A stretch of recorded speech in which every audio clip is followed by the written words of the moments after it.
l'hôpital de Berne fournit en fait l'ensemble de ses données patients pour son service d'urgence. Vous avez deux types de données qui sont utilisées par l'entraînement. Des données utilisées par le fournisseur de la solution. Pour un chatbot IA classique, il va utiliser beaucoup de données publiques. Et puis des données d'entreprise qui sont utilisées pour améliorer la réponse sur les questions d'entreprise. Donc vérifier les données d'entreprise qui sont utilisées, ça c'est relativement facile. Si vous lui donnez par exemple des données marketing et que vous lui posez des questions sur des ressources humaines, par exemple, il va essayer de répondre, mais il va mal répondre, il va faire beaucoup d'erreurs, ce qu'on appelle des hallucinations. Donc, on ne lui pose pas de questions s'il n'a pas des données qui correspondent au domaine qui nous intéresse. Donc ça, c'est la partie facile, c'est la partie des données d'entreprise.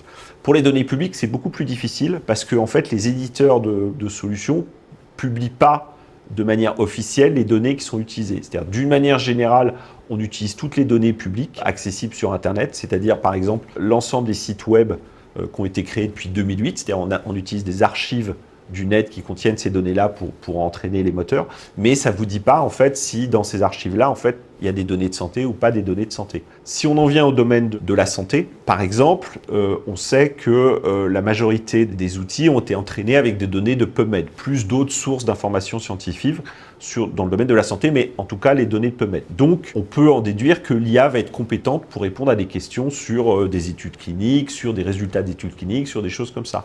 On a une bonne confiance dans le fait qu'elle soit capable de répondre à ces données-là. Par contre, on constate que l'IA est aussi capable de répondre sur des données patients. C'est-à-dire que si on lui soumet un dossier patient, il est capable de faire un diagnostic et de proposer un protocole de soins. Or, pour faire ça, en fait, il a dû avoir accès à des données de dossiers patients. Et donc, effectivement, il faut faire un peu de recherche pour savoir quelles données patients ont été utilisées.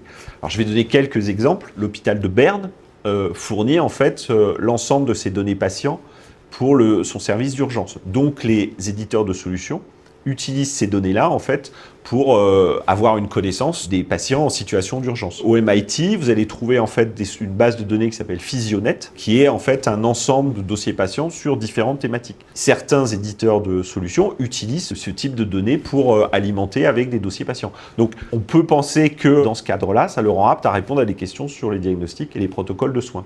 Sur des questions plus directes en médecine, on va utiliser en fait des résultats d'examen. Certains moteurs de recherche utilisent par exemple les questions et réponses des examens de médecine américains. Ils utilisent aussi les questions-réponses des examens de médecine des étudiants indiens. Donc ça, c'est une base d'entraînement. Donc à partir du moment où on valide que le niveau de compétence des médecins américains au niveau de compétence des médecins indiens est de bonne qualité, on peut en déduire que les questions et les réponses sont de bonne qualité.